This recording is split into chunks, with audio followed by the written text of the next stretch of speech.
500 বছৰ কালত আমাৰ কোনো এটা প্ৰজন্মই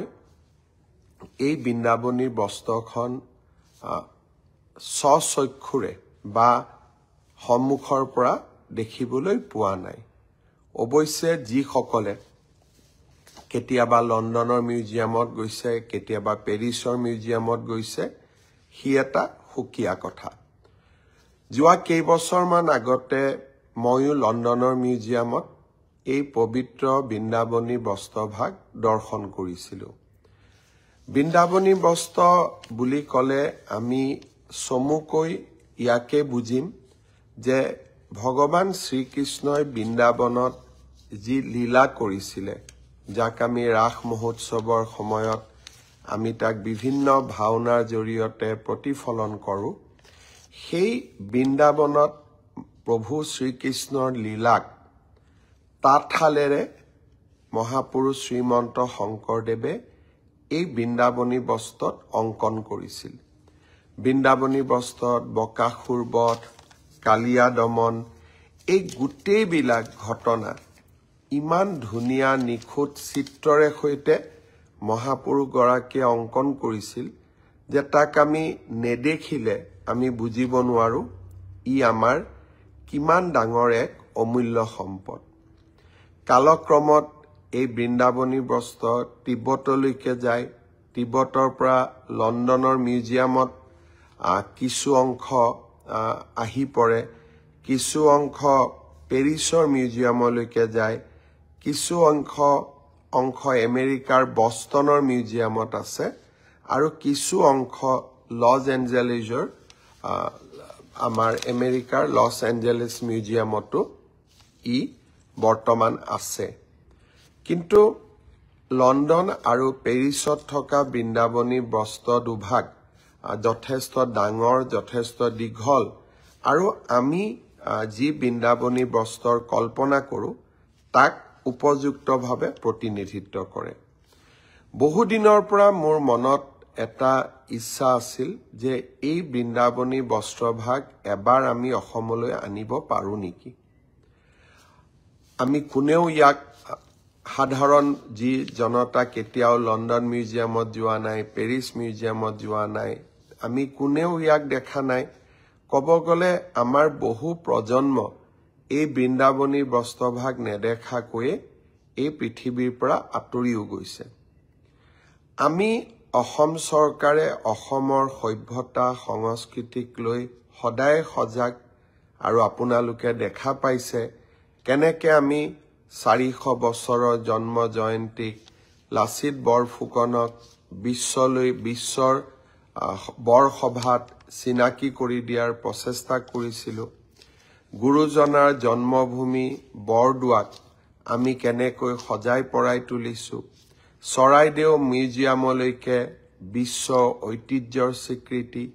অসমীয়াক ধ্ৰুপদী ভাষাৰ মৰ্যাদা, লোকপ্ৰিয় গোপীনাথ বৰদলৈ এক নতুন ৰূপত গোপীনাথ বৰদলৈৰ আদৰ্শক আমাৰ নৱপ্ৰজন্মৰ মাজলৈ লৈ অহা, আৰু বিহু ঝুমুৰক কেনেকৈ আমি ৰাষ্ট্ৰৰ মঞ্চলৈ লৈ অহাৰ বাবে নিৰন্তৰ প্ৰচেষ্টা চলাই আছো। অসমৰ সভ্যতা সংস্কৃতিক নৱপ্ৰজন্মৰ মাজত জীয়াই ৰখাৰ বাবে আমাৰ অবিৰত প্ৰয়াস আৰু প্ৰচেষ্টাৰ আন এটা অংশ আছিল যে আমি কেনেবাকৈ বৃন্দাবনী বস্ত্ৰভাগ অসমলৈ লৈ আহিব পাৰো নেকি। অহাকালি লণ্ডনৰ মিউজিয়ামৰ লগত আমাৰ আলোচনা আছে। JSW গ্ৰুপ, যাক আমি সজ্জন জিন্দাল তেখেতে এই গ্ৰুপটোক অনাৰশ্বিপ কৰে। তেখেতৰ মাক অসমৰ আছিলে, তেখেত বৰ্তমান হাৰিয়ানাৰ বিধায়িকা, আৰু সজ্জন জিন্দালৰ অসমৰ লগত বৰ্তমান কোনো ব্যৱসায়ো নাই, উদ্যোগো নাই। তেওঁলোকে আগভাগ লৈছিলে যে লণ্ডন মিউজিয়ামৰ লগত অসম চৰকাৰক প্ৰত্যক্ষ সম্পৰ্ক কৰোৱাই দিয়া, আৰু তেওঁলোকে দায়িত্ব লৈছে যে লণ্ডনৰ মিউজিয়ামে বিচৰা ধৰণে তেওঁলোকে অসমতো এটা মিউজিয়াম বনাব। এয়াৰ কণ্ডিশ্যন, টেম্পাৰেচাৰ গোটেইবিলাক থাকিব লাগিব, কাৰণ 500 বছৰৰ পুৰণা টেক্সটাইল এটা এতিয়া বহুত সেনসিটিভ অকণমানো যদি গণ্ডগোল হয় ব্ৰস্তভাগ জহি খহি যাব এই গোটেই কথাবোৰ পৰীক্ষা কৰি বহুত চিন্তা কৰাৰ পিছত মোক লণ্ডনৰ মিউজিয়াম কৰ্তৃপক্ষই অহাকালি মাতি পঠিয়াইছে ভাৰতৰ আমাৰ ৰাষ্ট্ৰদূত গৰাকীও ইয়াত ইনভলভ আছে ভাৰত চৰকাৰ প্ৰধানমন্ত্ৰী ডাঙৰীয়াই এই বিষয়ে খবৰ ৰাখিছে যদি মহাপুৰুষ গৰাকী আশীৰ্বাদ দিয়ে গুৰুজনে আশীৰ্বাদ দিয়ে অহাকালি হয়তো আমি এখন লণ্ডন মিউজিয়ামৰ লগত বুজাবুজিৰ চুক্তি স্বাক্ষৰ কৰিম যে 2027 চনত আমি বৃন্দাবনী বস্ত্ৰভাগ অসমলৈ আনিম চুক্তি স্বাক্ষৰ হ'ব 2 বছৰ আমি এই মিউজিয়ামটো বনাব লাগিব খানাপাৰা তাৰ কাৰণে আমি মাটিৰো আবলটন দিছো সাংস্কৃতিক বিভাগক জিন্দাল গ্ৰুপে সজ্জন জিন্দালে তাৰ পুঁজি দিব তেওঁলোকে চাই দিব তেওঁলোকে বনাই দিব কিন্তু মিউজিয়ামটোৰ স্বত্বাধিকাৰ অসম চৰকাৰ হ'ব আৰু বৃন্দাবনী বস্ত্ৰভাগ আমি লৈ আহিম আমি প্ৰদৰ্শন কৰোৱাম আৰু বৃন্দাবনী বস্ত্ৰভাগ আমি দিল্লী মুম্বাই আদিলৈকেও লৈ যাব চেষ্টা কৰিম যাতে ভাৰতেও মহাপুৰুষ গৰাকীৰ বিষয়ে আৰু এবাৰ জানিব পাৰে